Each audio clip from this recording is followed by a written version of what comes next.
नमस्ते दोस्तों, मैं अपने चैनल ज्योतिष साधना में आप सभी का स्वागत करता हूं। इस वीडियो में आगे जाने से पहले मैं आप सभी को होली की शुभकामनाएं देता हूं और यह प्रार्थना करता हूं कि भगवान आप सभी के जीवन को सुखमय रंगों से भरे। तो दोस्तों, आप में से बहुत लोगों ने यह सुना होगा कि राहु और केतु ने आज यानी 17 मार्च 2022 को राशि परिवर्तन किया है। और आप में से बहुत लोग यह भी सुनेंगे कि यह राशि परिवर्तन आज न होकर 12 अप्रैल 2022 को होगा। तो दोस्तों, जो ये 3 सप्ताह के लगभग का जो अंतर है, डिफरेंस है, वह इसलिए आता है क्योंकि राहु और केतु की दो पोजीशंस कैलकुलेट की जाती हैं एक्सटेंसिवली। एक मीन पोजीशन और एक ट्रू पोजीशन। मीन यानी मध्यम और ट्रू पोजीशन यानी स्पष्ट स्थिति। तो हम आज यह देखेंगे कि हमें अपनी कुंडली में राहु और केतु की कौन सी पोजीशन वाली कुंडली पर हमें निर्भर होना चाहिए और एक्चुअली में वास्तविकता में भी हमें कौन सी स्थिति देखनी चाहिए, मध्यम स्थिति या स्पष्ट स्थिति। इस वीडियो में मैं आपको फैक्ट यानी जानकारी दूंगा, एग्जाम्पल दूंगा और आपको यह समझाने की कोशिश करूंगा कि कौन सी पोजीशन लेना, ट्रू पोजीशन या मीन पोजीशन लेना तर्क संगत है। तो आप इस वीडियो को देखें और अंत में मुझे अवश्य बताएं कि आप मेरे एक्सप्लेनेशन से, आप मेरे समझाने से सहमत हैं या नहीं हैं। और जो है, अगर आपके कोई अन्य विचार हैं तो आप वह भी मुझे कमेंट में बता सकते हैं। दोस्तों, YouTube पर मैंने खूब ढूंढा कि अगर ट्रू राहु या मीन राहु में से जो भी लिया जाए उसको लेने के पीछे क्या कारण है, क्या नहीं है। बट मैंने हर वीडियो में यही पाया कि मोटा मोटा यही बता दिया गया कि कौन सा जो है स्थिति हमें लेनी चाहिए। वह अपनी पसंद भी हो सकती है ज्योतिष की, लेकिन इस वीडियो में हम एक जो है जानकारी पाकर यह देखेंगे कि कौन सी पोजीशन लेना तर्क संगत है। हमारे ऋषि मुनि कौन सी पोजीशन लेते थे, कौन सी पोजीशन लेना जानते थे। ठीक है, तो इस वीडियो में हम यह सब चीज सीखेंगे। तो दोस्तों, सबसे पहले आपको यह पता होना चाहिए कि मध्यम राहु यानी मीन राहु क्या है और ट्रू राहु यानी स्पष्ट राहु क्या होता है। इसके अलावा दोस्तों, राहु और केतु को इंग्लिश में कलेक्टिवली यानी एक साथ नोड्स कहा जाता है, यानी छाया ग्रह। ठीक है, तो ये राहु और केतु दोनों ही दो टाइप की पोजीशन होती है। इनकी ट्रू पोजीशन, मीन पोजीशन। तो इनको ट्रू नोड्स और मीन नोड्स भी कहा जाता है। तो दोस्तों, सबसे पहले हम जानते हैं कि जो ये मध्यम राहु है यानी मीन राहु, ये क्या होता है। दोस्तों, हम जानते हैं कि राहु और केतु एक राशि में 1.5 साल तक रहते हैं दोनों, और ये हमेशा वक्री होते हैं। ठीक है, और इनकी जो रोज की गति है वह लगभग 3 मिनट के आसपास होती है। 1 डिग्री में 60 मिनट होते हैं, तो इनकी रोज की गति 3 मिनट के आसपास होती है। इस डिग्री को आप यदि एक्सपेंड करेंगे 30 डिग्री तक, तो आप पाएंगे कि यह लगभग 18 महीने में एक राशि जो 30 डिग्री की होती है क्रॉस कर लेते हैं। परंतु जो मध्यम राहु है वह उसकी रोज की गति एक ही मानी जाती है। जो मीन राहु यानी मध्यम राहु है वह हमें पश्चिम की तरफ चलता हुआ दिखता है 3 मिनट और 10.8 सेकंड की स्पीड से रोज। ठीक है, इस स्पीड को अप्रोक्सीमेटली 3 मिनट और 11 सेकंड ले लिया जाता है। तो ऐसी स्थिति में आप समझिए कि मध्यम राहु की जो गति है, स्पीड है, वह रोज एक ही होगी, वक्री गति में 3 मिनट और 11 सेकंड। ठीक है, परंतु क्या अब हम ये देखेंगे कि क्या जो ग्रहों की गति है वह रोज एक ही होती है वास्तविक रूप में या नहीं होती है। ठीक है, इसके लिए आपको अपने कंप्यूटर में जगन्नाथ होरा नाम का एक सॉफ्टवेयर इंस्टॉल करना पड़ेगा, और उसे आप, जैसे मैं अब आगे समझाऊंगा, आप भी वैसे समझें। यह software free of cost available है। आप गूगल पे लिखेंगे जगन्नाथ होरा तो आपको इसका डाउनलोड लिंक जो है मिल जाएगा। तो आइए दोस्तों, मैं आपको यह समझाता हूं कि ग्रहों की जो गति है वह रोज एक रहती है या बदलती भी है। उसके बाद आप इस चीज को डिसाइड कर पाएंगे कि जो हमें मध्यम राहु लेना चाहिए या स्पष्ट राहु। स्पष्ट राहु में दोस्तों जो गति होती है रोज की वही ली जाती है, बाकी उसमें रोज एक जैसी गति नहीं मानते। ठीक है, क्योंकि उसमें रोज जो गति होती है वही ली जाती है।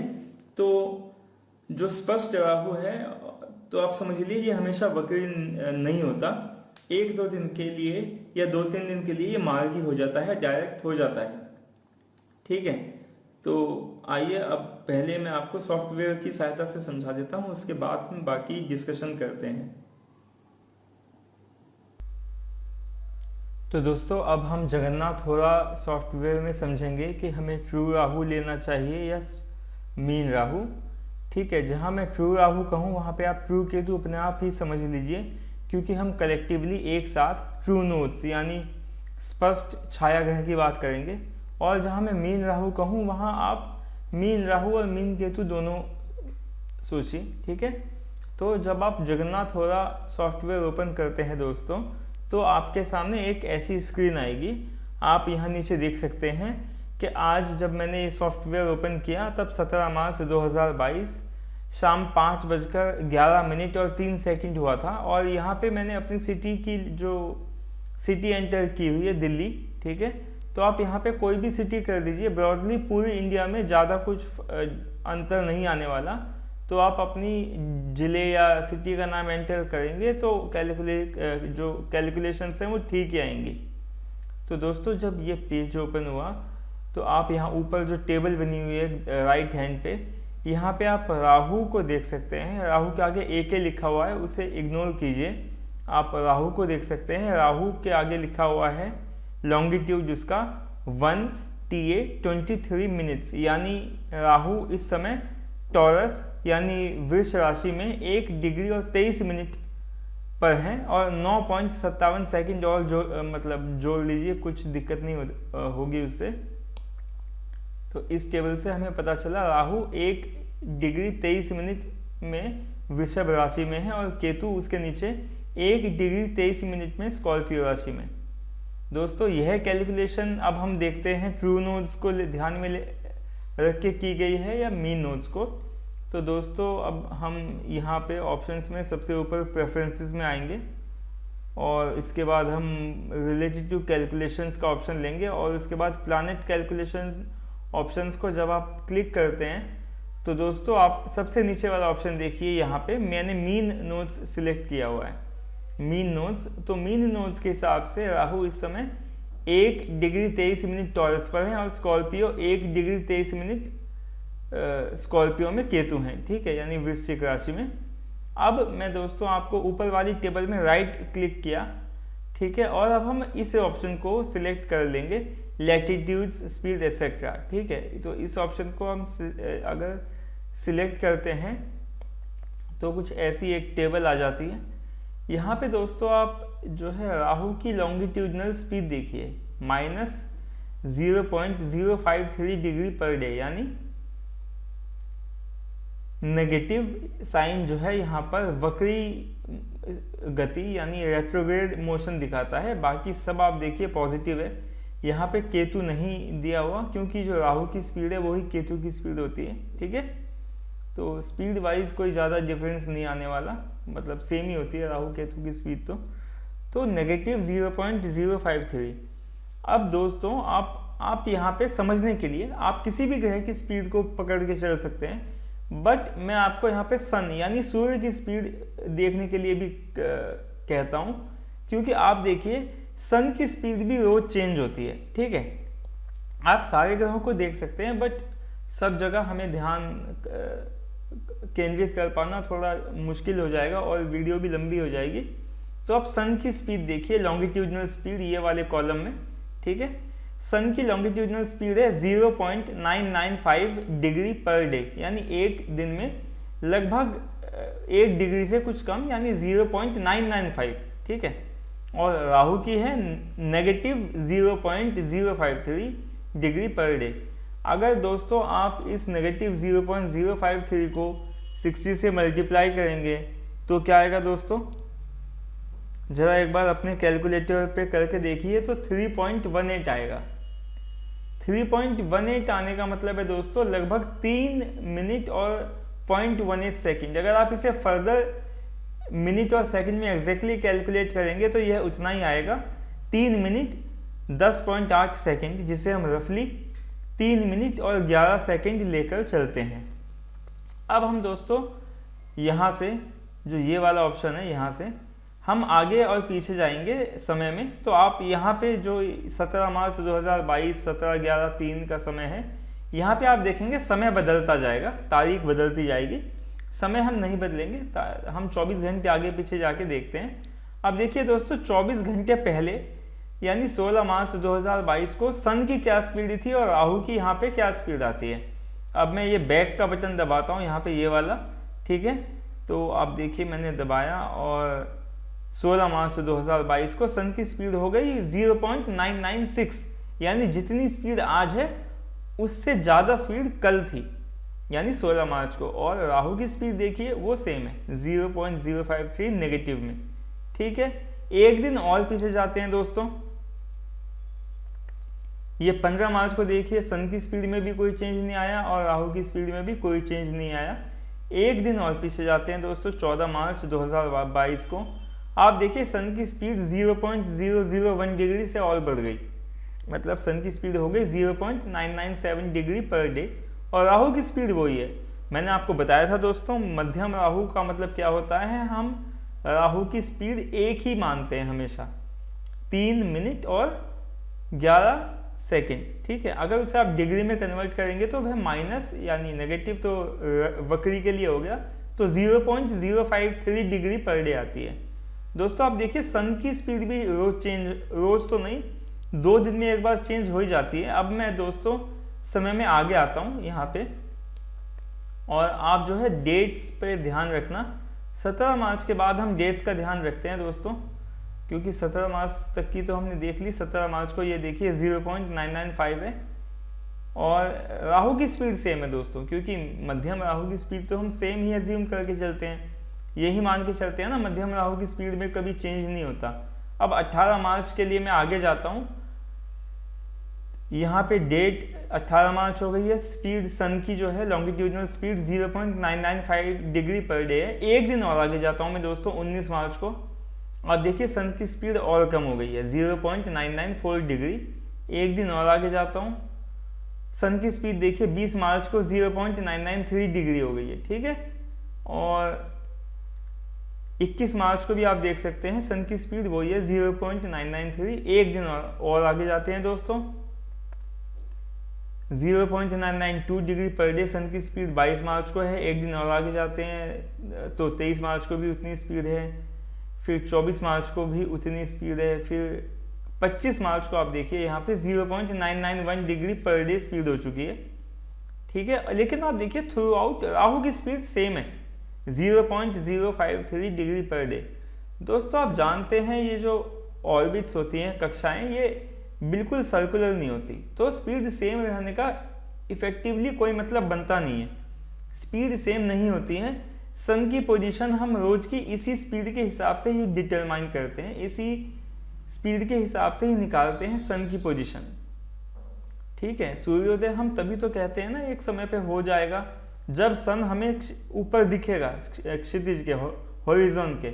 अगर दोस्तों हम सन की सेम स्पीड मानेंगे तो ऐसे तो हम 1 डिग्री पर डे स्पीड मान लें सन की, परंतु अब देखिए एग्जैक्टली 1 डिग्री स्पीड होती नहीं है सन की, उसमें भी रोज कम होती रहती है और बढ़ती भी है, 1.001 1.002 ऐसे भी जाती है सन की स्पीड। तो दोस्तों जब सन ऊपर आ जाएगा तभी तो हम कहेंगे कि सनराइज हो गया। अगर हम मीन पोजीशन में सन मान लो हॉरिजॉन के नीचे है, उस स्थिति में हम कैसे कह देंगे कि सनराइज हो गया, है ना। तो यहाँ पे आप देखिए सन की स्पीड घटती बढ़ती रहती है। अगर मैं यहाँ से कुछ मंथ पीछे जाऊं, आप यहाँ पे देख सकते हैं फरवरी में 25 फरवरी को सन की स्पीड 1 डिग्री से भी ज़्यादा थी, ठीक है, 1.006 डिग्री पर डे। अब यहाँ पे मैं आपको दिन पीछे करके दिखाता हूँ। ये देखिए एक दिन पीछे गए 24 फरवरी को, फिर हम 23 फरवरी को गए तो और ज़्यादा स्पीड हो गई 1.007, ठीक है। तो एग्जैक्टली 1 डिग्री स्पीड सन की नहीं, मतलब बहुत कम होती है। ये इट फ्लक्चुएट्स, ये फ्लक्चुएट करती है, घूमती है, झूलती है, ठीक है, 0.983 से कुछ ऐसे 1 डिग्री के ऊपर तक, 1 डिग्री के ऊपर तक, ठीक है। तो सन की स्पीड जब दोस्तों सेम नहीं रहती तो राहु की स्पीड सेम कहाँ से हो सकती है, सन की स्पीड सेम नहीं है। आप यहाँ से आवर्स करके टाइम आगे पीछे करेंगे तो आपको मून की स्पीड भी सेम नहीं मिलने वाली। Mars, mercury, Jupiter, Venus, Saturn सबकी दोस्तों स्पीड अलग अलग होती है, और सबकी जो स्पीड होती है ना उसी के हिसाब से उनकी एक्चुअल पोजीशन ली जाती है। स्पष्ट पोजीशन, ग्रह स्पष्ट इसी को कहते हैं दोस्तों, ठीक है। ग्रहण के समय स्पष्ट पोजीशन निकालना राहु की बहुत आवश्यक होता है, क्योंकि ग्रहण तभी हो सकता है जब सन के पास राहु हो, ठीक है। स्पष्ट पोजीशन मतलब एक्चुअल पोजीशन राहु की सन के पास हो। अगर मीन पोजीशन सन से दूर है तो दोस्तों एक दिए गए दिन में ग्रहण कैसे हो सकता है, ठीक है। तो आपको पता चल गया होगा कि राहु की स्पीड हम सेम मानते हैं, यहाँ पे रोज सेम होती नहीं है। और यहाँ पे आप देखिए वक्री रहता है राहु हमेशा, अगर मीन पोजीशन में लें तो राहु हमेशा वक्री होगा। अब मैं आपको एक एग्जांपल दिखाता हूँ।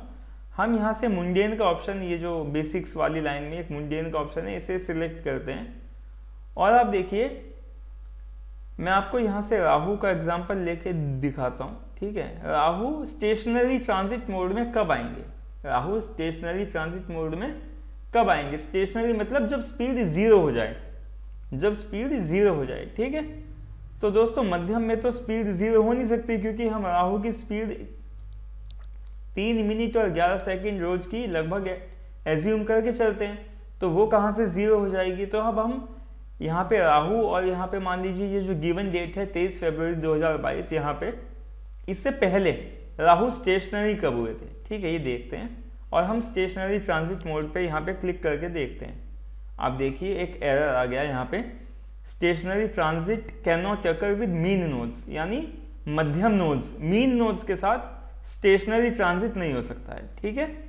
तो दोस्तों ये एक करेक्ट अप्रोच नहीं होती है मीन लेके कैलकुलेट करने की, क्योंकि मीन में हम जो एक्चुअल पोजीशन है उससे भटक जाते हैं।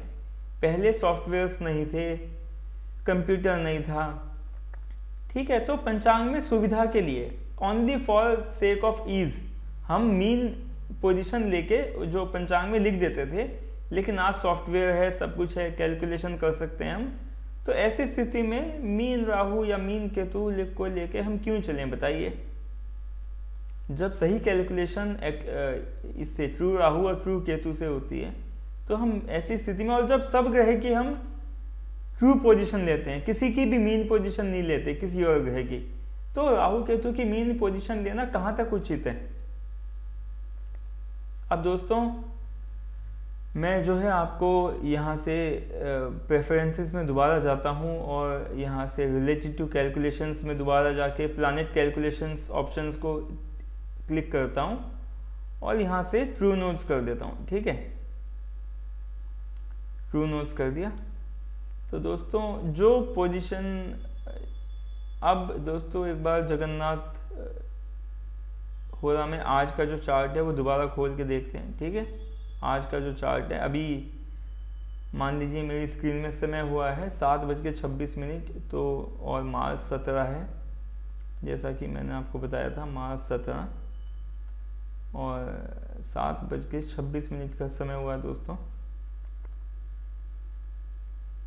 और प्लेस वही रखता हूँ मैं, और यहाँ पे आप देखिए डेट आ गई है 17 मार्च 2022 शाम के 5:26 और 3 सेकंड, ठीक है दोस्तों। अब आप राइट साइड में टेबल है, यहाँ पे आप देख सकते हैं कि राहु की स्थिति अब टॉरस नहीं एरीज है, यानी मेष राशि में, ठीक है। और केतु स्कॉर्पियो में नहीं लिब्रा में है, 29°56' मेष, 29°56' तुला। राहु के आगे डी के जो लिखा है उसे आप इग्नोर कीजिए। अभी राहु को देखिए, राहु एरीज में है और केतु जो है लिब्रा यानी तुला राशि में है, ठीक है। अब मैं फिर से आपको यहाँ पे इस टेबल पे राइट क्लिक करता हूँ और इसी ऑप्शन में जाता हूँ लैटिट्यूड, स्पीड एक्सेट्रा, ठीक है। और तो इस टेबल में आप देख सकते हैं इस वक्त राहु की स्पीड कितनी है। जो पहले एक कांस्टेंट स्पीड एज्यूम की थी वो नहीं है। यहाँ पे राहु की क्या स्पीड है, माइनस यानी वक्री, नेगेटिव 0.169 डिग्री पर डे, ठीक है जी। यहाँ पे राहु की वो जो रोज की सेम स्पीड है उससे अलग एक स्पीड आपने देखी यहाँ पे, ठीक है। अब मैं ऊपर से यही वाले ऑप्शन से समय में एक दिन आगे जाता हूँ, तो आप देखिए सन की जो स्पीड बदलेगी तो बदलेगी, राहु की भी चेंज होगी अब, ठीक है। राहु की स्पीड चेंज होगी। अब हम आगे जाते हैं, देखिए राहु की स्पीड हो गई 18 मार्च को -0.145, नेगेटिव 0.145 डिग्री पर डे, यानी रोज इनकी स्पीड, राहु की स्पीड बदल गई। एक दिन और आगे जाते हैं दोस्तों। अब यहाँ पे तारीख 19 मार्च होगी, ठीक है, 19 मार्च 2022। और आप राहु की स्पीड भी देखना, सन की भी स्पीड आप देख सकते हो, वो तो चेंज होती है, मैंने आपको मतलब पहले समझा दिया है। अब हम राहु की स्पीड पे ध्यान केंद्रित करके आगे चलते हैं।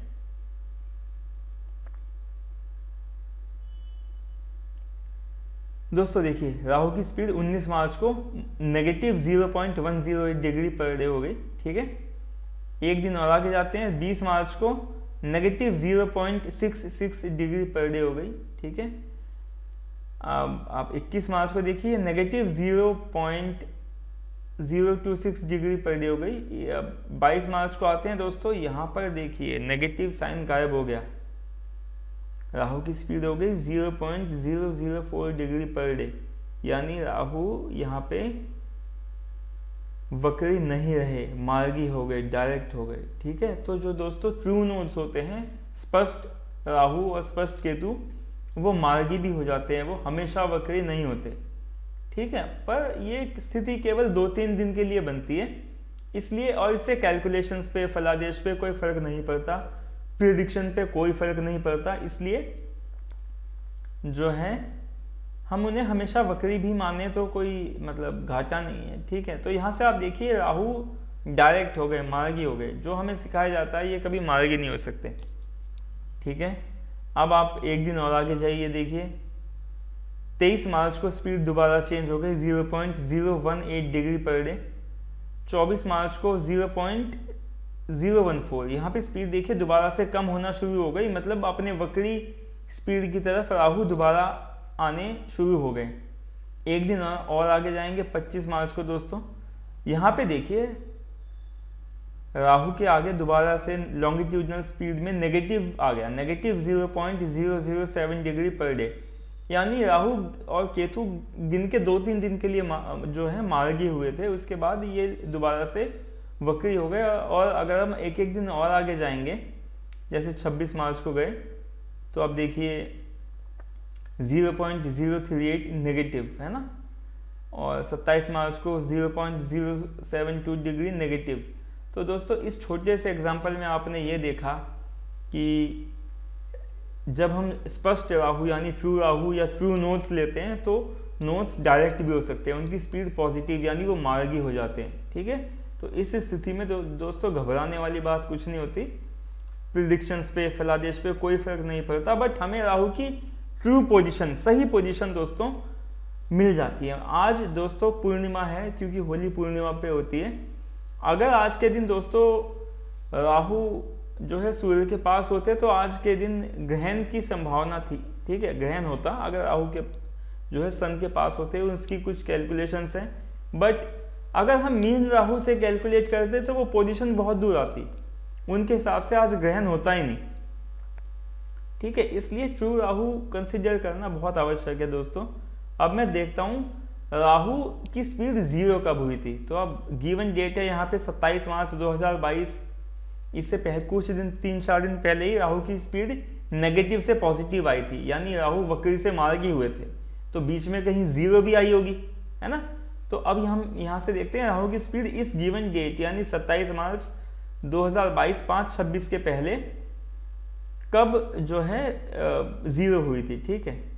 मैं स्टेशनरी ट्रांजिट मोड पे क्लिक करता हूं, तो अब देखिए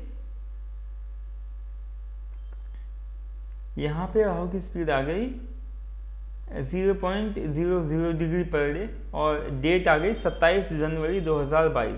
पर अभी भी मैंने आपको ये चीज़ दिखाई थी कि ये जो है अभी भी 0 आई थी, तो ठीक है, ये सॉफ्टवेयर्स में थोड़ा ऊंच नीच है, बट मैनुअली आपने करके देखा तो आपको समझ में आ गया, है ना। तो 27 जनवरी 2022 को भी राहु की स्पीड 0 थी, मतलब वो वक्री नहीं थे, वक्री मार्गी के बीच की ट्रांजिशन की स्टेज में थे। अब दोस्तों हम देखते हैं 27 जनवरी 2022 के बाद राहु का राशि परिवर्तन कब होगा। राहु का राशि परिवर्तन कब होगा, ठीक है, जो कि आज हुआ, हम जानते हैं। और ऑप्शन में मैंने अभी ट्रू राहु सिलेक्ट किया हुआ है। तो पहले मैं आपको दिखाता हूँ ट्रू राहु का जो साइन चेंज है, राशि परिवर्तन है, वो कब होगा, ठीक है। तो हम यहाँ से हम राहु सिलेक्ट करते हैं, राशि सिलेक्ट करते हैं और यहाँ से आफ्टर करते हैं, क्योंकि जो डेट यहाँ पे लेफ्ट हैंड साइड में है वहाँ से बाद में, मतलब आफ्टर में, बाद में साइन चेंज यानी मतलब राशि परिवर्तन कब होगा। तो प्लानिटरी ट्रांजिट मोड पे क्लिक करता हूँ मैं। अब देखिए क्या डेट आती है दोस्तों, यहाँ पे देखिए, यहाँ पे आ गई 17 मार्च 2022 सुबह 8:33 और 12 सेकंड, ठीक है। तो यानी आज सुबह लगभग 8:30 बजे राहु ने राशि परिवर्तन कर लिया और वह जो है, आप यहाँ से वापस लॉन्गिट्यूड एंड बेसिक इन्फो में जाएंगे तो आप पाएंगे कि राहु की स्थिति वापस से 29 डिग्री और 59 मिनट्स यानी 29 डिग्री 59 मिनट एरीज में, यानी वो मेष राशि में आ गए, ठीक है। अब दोस्तों एक चीज़ और देख लेते हैं, इतना सब देख लिया तो प्रेफरेंसेस में आके रिलेटेड टू कैलकुलेशंस में कर जाते हैं और दोबारा से हम यहाँ पे मीन राहु सिलेक्ट करते हैं। अब आप देखिए, मैं दोबारा से आज का डेटा डाल देता हूँ ताकि आप लोगों को समझ में आ जाए, ठीक है। 17 मार्च कर देता हूँ यहाँ पे, ठीक है, और समय तो कोई फर्क नहीं पड़ता उससे, क्योंकि राहु केतु बहुत स्लो चलते हैं। तो आप यहाँ पे देखिए, आज 5:26 पे यानी 17 मार्च को 5:26 पे राहु की पोजीशन अभी भी टॉरस में बता रहा है, 1 डिग्री 23 मिनट मीन में, मध्यम मतलब मध्यम में, जब हम स्पीड कांस्टेंट मानते हैं राहु की। अब इसके हिसाब से राशि परिवर्तन कब होगा, तो यहाँ से आफ्टर ही करते हैं, क्योंकि अभी टॉरस में 1 डिग्री 23 मिनट पीछे आएगा तभी जो है राशि परिवर्तन हो पाएगा। अब प्लानिटरी ट्रांजिट मोड पे क्लिक करते हैं। दोस्तों आप देखिए 12 अप्रैल 2022 को 20:53 यानी 8:53 PM और 58 सेकंड पे राहु का राशि परिवर्तन होगा मीन नोड्स के हिसाब से, यानी 17 मार्च से लेके आप समझ लीजिए 12 अप्रैल तक जो कैलकुलेशंस हैं ट्रू राहु और मीन राहु को लेके अलग अलग होंगी। अगर आप अभी किसी जन्मे बच्चे की कुंडली मीन नोड से बनाएंगे तो उसका राहु अगर मतलब वृष राशि में शो होगा, लेकिन एक्चुअली राहु मेष में आ चुके हैं, ठीक है। तो मीन से जो मीन की कैलकुलेशंस, मीन नोड्स की कैलकुलेशंस करना ठीक नहीं होता, ठीक है, इस हिसाब से, क्योंकि ग्रहण की कैलकुलेशंस हमारे ऋषि मुनि बहुत पहले से जानते थे, वो स्पष्ट राहु के बिना नहीं हो सकती, ठीक है। तो उनको डेफिनेटली निश्चित तौर पर उन्हें पता था कि कैसे निकालते हैं, ठीक है। अभी भी हमें भी पता होता है कि मैनुअली कैसे फाइंड आउट किया जाता है ट्रू राहु, ठीक है, किसी गिवन डेट पर, ठीक है। तो दोस्तों आशा है आपको ये चीज़ समझ में आई होगी कि राशि परिवर्तन मीन राहु और ट्रू राहु का अलग अलग मतलब सेपरेट दिन, अलग दिन क्यों होता है और हमें कौन सा लेना चाहिए, राहु की पोजीशन कौन सी नहीं, ठीक है। स्पीड दोस्तों किसी ग्रह की किसी भी दिन सेम नहीं होती है, तो हम राहु केतु की भी सेम ना माने तो हमारे लिए बहुत अच्छा होगा, हमारी समझ बढ़ती है उससे, ठीक है। तो आशा है आपको इस एक्सप्लेनेशन से आप कन्विंस हो गए होंगे कि हमें ट्रू राहु ही कंसीडर करना चाहिए, क्योंकि ट्रू राहु ही हमें बता पाता है कि राहु की एक्चुअल जो वास्तविक स्थिति है एक गिवन समय पे, एक गिवन डेट पे वो क्या है। आप किसी के कंधे पे हाथ डाल के चलते हैं दोस्तों, अगर वो आपसे 10 कदम आगे चले, ठीक है, यानी मीन राहु एक दोस्त है, वो अपने दोस्त के कंधे पे हाथ डाल के चल रहा है, ट्रू राहु के कंधे पे हाथ डाल के चल रहा है, वो साथ साथ नहीं है, वो 10 कदम आगे है या 20 कदम पीछे है, तो वो कंधे पे हाथ डालने की पोजीशन का कोई औचित्य नहीं बनता, ठीक है, कोई औचित्य नहीं बनता। ट्रू राहु और मीन राहु में ज़्यादा डिफरेंस नहीं होता है, 1 डिग्री और 45 मिनट का जो डिफरेंस है वो हो सकता है मैक्सिमम, ठीक है, 1 डिग्री 45 मिनट्स का। बट यहाँ पे 3 हफ्ते का जो डिफरेंस है ना दोस्तों, अभी आज की स्थिति से आप गिन लीजिए, तो ये बड़ा क्रूशियल होता है, बहुत इंपॉर्टेंट होता है, क्योंकि हमें सही जन्म पत्री बनानी होती है, सही कैलकुलेशंस करनी होती है, ग्रहण किस दिन पड़ेगा सही दिन निकालना पड़ता है, ठीक है। तो भले ही ज़्यादा डिफरेंस नहीं होता, बट फिर भी हमें राहु और केतु की ट्रू पोजीशन के अकॉर्डिंग ही काम करना चाहिए, उनके अनुसार ही हमें काम करना चाहिए। तो दोस्तों, जैसा कि मैंने आपको अभी समझाया था कि ग्रहण कब होगा यह निकालने के लिए हमें स्पष्ट राहु और स्पष्ट केतु पता होने ही चाहिए। तो आप में से सभी लोग इस बात को मानते होंगे कि हमारे जो मनीषी हैं, ऋषि मुनि हैं, उन्हें कई हजार सालों से कब ग्रहण होगा ये बहुत अच्छे से निकालना आता था। तो ऐसे में यह मानना बहुत बेईमानी होगी कि उनको स्पष्ट राहु या स्पष्ट केतु के बारे में जानकारी नहीं थी। हाँ, पहले क्या होता था कि सॉफ्टवेयर्स नहीं थे, कंप्यूटर्स नहीं थे, तो 3-4 दिन जब ग्रहण पड़ने की संभावना होती थी, जब मून का जो है लैटिट्यूड 0 होता था, ठीक है, तो और भी जब सूर्य ग्रहण पड़ता था, तो उन दिनों में पर्टिकुलरली उन दिनों के लिए राहु और केतु की जो स्पष्ट पोजीशन है वो निकाली जाती थी। अदरवाइज बाकी समय के लिए हम मध्यम राहु और मध्यम केतु को ही देख के फलादेश कर देते थे। परंतु आज दोस्तों सॉफ्टवेयर्स, कंप्यूटर्स इजीली अवेलेबल हैं, तो ऐसी स्थिति में जब हम बाकी सब ग्रहों की स्पष्ट पोजीशन लिखते हैं, तो ऐसे में हम राहु और केतु की मीन पोजीशन को लेकर एनालिसिस क्यों दें। आपने देखा स्पष्ट राहु और मध्यम राहु में 1 डिग्री और 45 मिनट तक का फर्क हो सकता है, ठीक है। मतलब अगर आप मीन राहु लेके कैलकुलेट करते हैं तो अभी भी वह राहु की पोजीशन इसमें टॉरस में बताएगा, जबकि राहु एक्चुअली में एरीज में आ चुके हैं, ठीक है, मेष राशि में आ चुके हैं। तो ऐसी स्थिति में जो कुंडली बनेगी वो गलत होगी, खासकर इन 3 हफ्तों की, ठीक है। तो ऐसे लगभग 3 हफ्तों की, 12 मार्च तक। तो दोस्तों ऐसे में मेरे मतानुसार आप स्पष्ट राहु को ही कंसीडर करें, आप मीन राहु को कंसीडर ना करें। अपने सॉफ्टवेयर में सेटिंग्स में जाकर आप जो है नोट्स में ट्रू नोट्स या ट्रू राहु ट्रू केतु कर दें, ठीक है, तो वहां से आपकी कैलकुलेशंस ठीक आएंगे। दोस्तों आशा है आप सभी को मेरी एक्सप्लेनेशन समझ में आई होगी।